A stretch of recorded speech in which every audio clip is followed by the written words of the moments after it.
ว่าวันไหนลมหายใจสิ้นสุดวันไหนโลกจะหยุดหมุนวนไม่รู้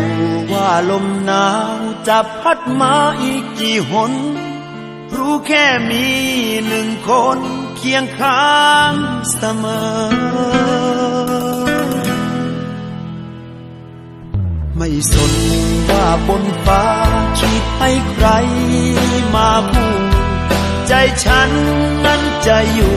คู่เธอเกิดมาดึงชีวิตสอบหาใครจนได้เจอขอเลือกเธอ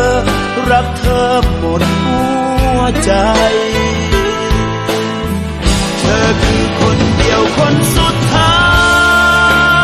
ยที่ต้องการเธอคนเดียวแค่เท่านั้นตลอดไป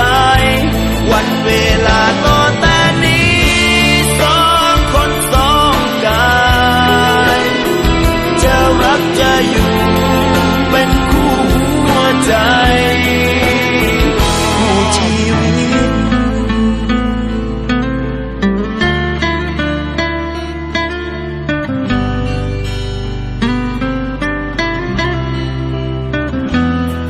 อีกนานสักเพียงไหนจนร่างไร้วิญญาณรักนั้นไม่มีวันพันแปรจะทำด้วยความรักที่มั่นคงด้วยรักแท้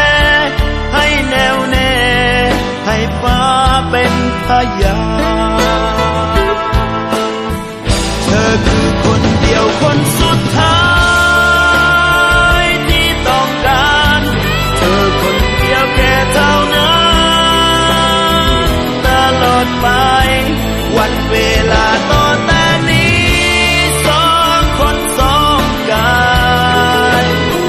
จะรักจะอยู่เป็นคู่หัวใจคู่ชีวิต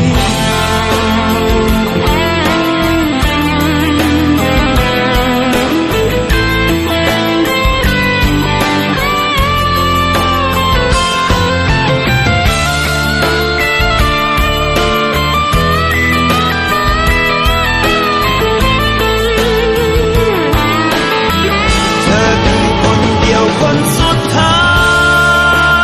ยที่ต้องการเธอคนเดียวแค่เท่านั้